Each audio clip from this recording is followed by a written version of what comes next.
Ya, itu sedang kita tentunya berharap ada investigasi, ya kan. Tapi sekali lagi saya ingatkan bahwa jangan mau ikut-ikut dalam kegiatan ilegal. Kalau nyelundup ke negara asing, risikonya negara asing akan bertindak.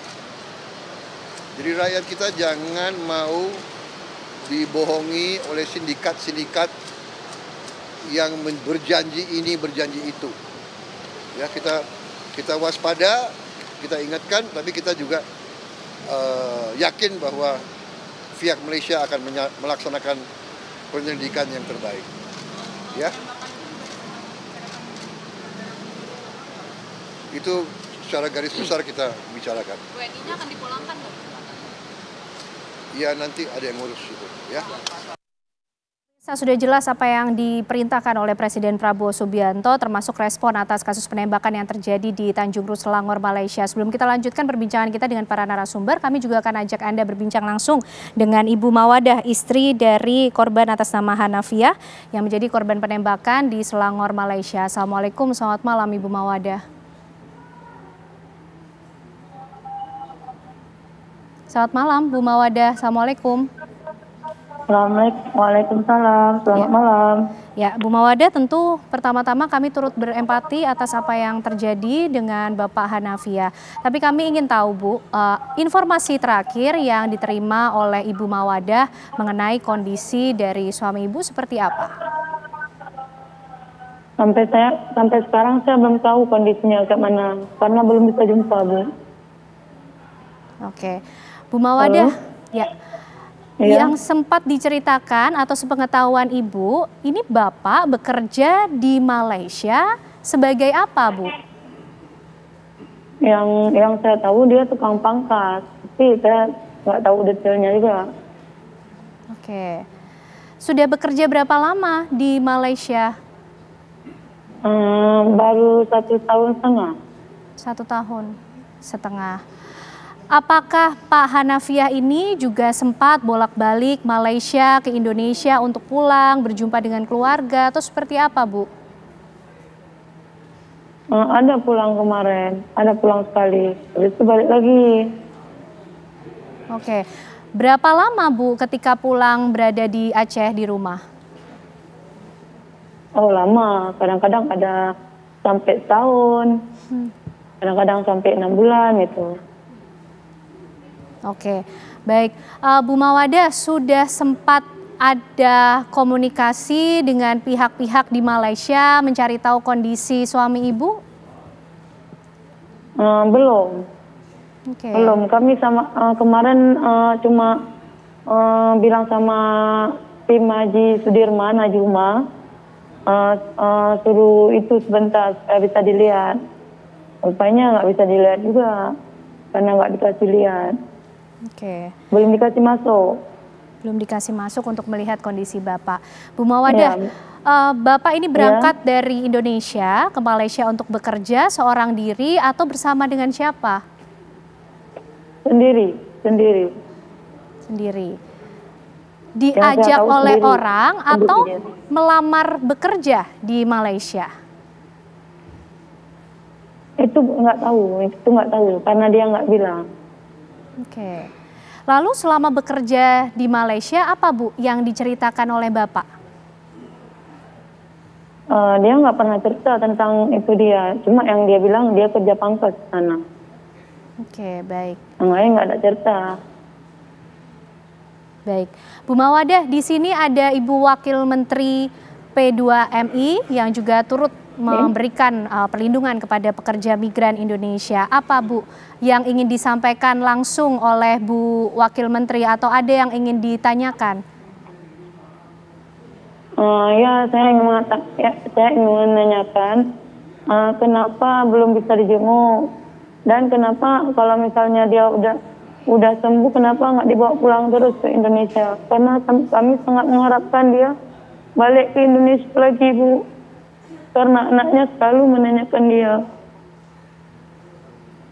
Baik, Bu Amen mungkin bisa. Saya mau, Ya, silakan Bu. Ya, jadi update-nya kasus ini kan Kami di sini keluarga mau supaya secepatnya suami saya dibawa pulang ke Indonesia. Itu aja, Bu. Baik, silakan Bu ya. Amin. Jadi update kasusnya ini kan kami angkat hari Minggu yang lalu dengan melalui statement itu kami bikin konferensi pers agar ini juga menjadi atensi.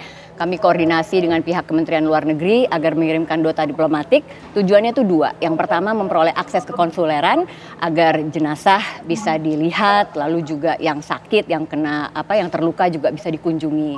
Nah itu hari Senin sudah berproses dan hari Selasa kami sudah mendapatkan akses. Jadi teman-teman dari perwakilan sudah mendapatkan akses untuk menjenguk korban. Situasinya 2 orang yang tertembak itu stabil dan sudah bisa memberikan keterangan. 1 memang kritis masih, 1 sempat kritis tapi sekarang balik ke pemulihan. Jadi saya melihat sejauh ini sih proses ini berjalan cukup baik ya. Karena seperti jenazah almarhum Basri itu tadinya kan rencananya dipulangkan hari Jumat. Tapi ternyata hari Rabu sudah bisa kami terima di Pekanbaru, terus ke Dumai sampai akhirnya ke kampungnya di Rupat dan dimakamkan. Jadi sejauh itu berjalan cukup baik. Nah tentunya kami juga meminta agar ada penyelidikan yang komprehensif apa sebenarnya yang terjadi. Karena versi yang diberikan oleh pemerintah Malaysia sejauh ini kan berbeda dengan keterangan yang kami peroleh dari para WNI yang bisa memberikan keterangan. Nah tentu kami mendorong agar ada penyelidikan mendalam agar jelas dan kami juga meminta seperti dugaan ya di awal mungkin ada tindakan berlebihan di sini karena kan kita melihat ya dari alur ceritanya keluar malam hari, dini hari, lalu ada kapal kejar dan lain-lain, lalu ada penembakan-penembakan dan seperti itu. Nah harapan kami ya ini bisa diproses kalau terbukti memang pihak patroli ini melakukan kesalahan ya harus diproses sesuai hukum. Jadi saat ini tahapnya menunggu Mbak, karena kami melihat dari sekuensnya ini masih on the track gitu ya. Tentunya nanti dengan berjalannya waktu kita akan lihat lagi. Kami koordinasi erat dengan Kementerian Luar Negeri. Karena bicara dengan pelindungan, bicara soal pelindungan WNI ini Kementerian P2MI tidak bekerja sendiri.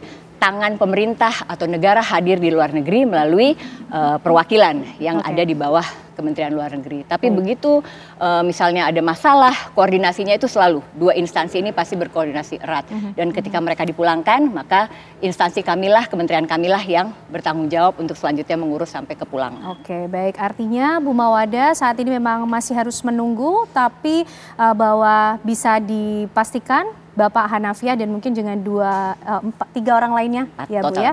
Total 4 ini sudah mendapatkan penanganan yang baik begitu ya Bu Medis juga. Ya.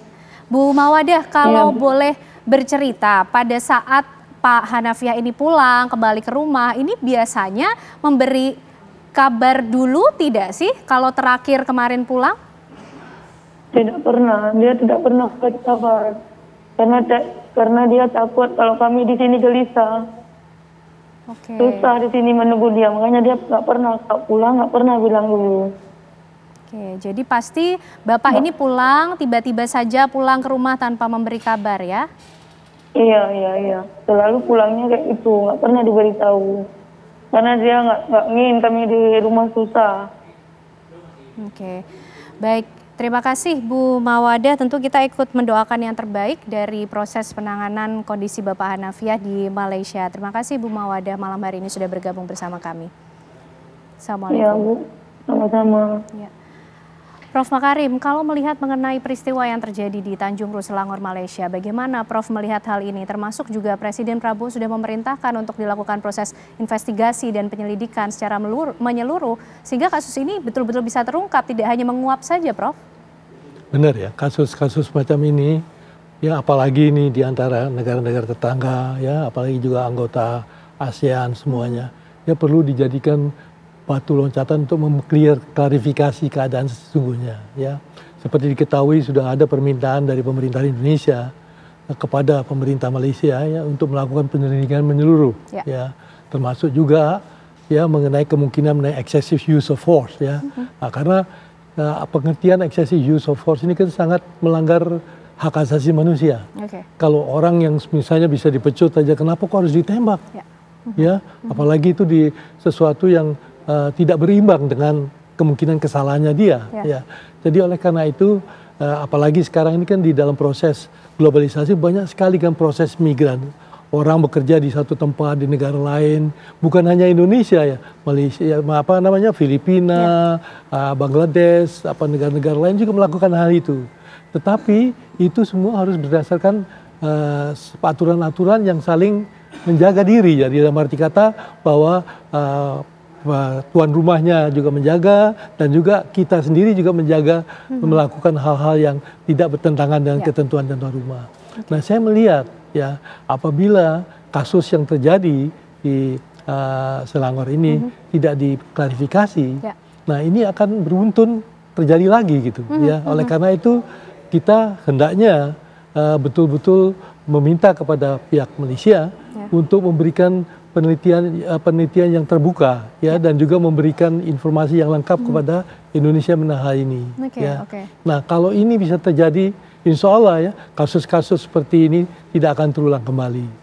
Prof, tapi apakah peluang secara diplomatik ini memungkinkan adanya joint investigation sehingga kedua negara ini betul-betul bisa mengikuti kasus ini secara transparan? Karena begitu banyak cerita yang beredar dari satu sisi dan sisi lainnya ini berbeda, Prof.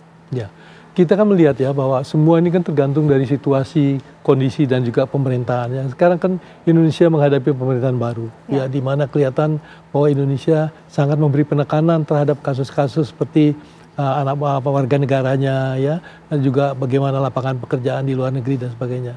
Nah, saya melihat bahwa juga tetangga kita akan mengetahui derajat concern daripada pemerintah kita terhadap warganya ini, ya.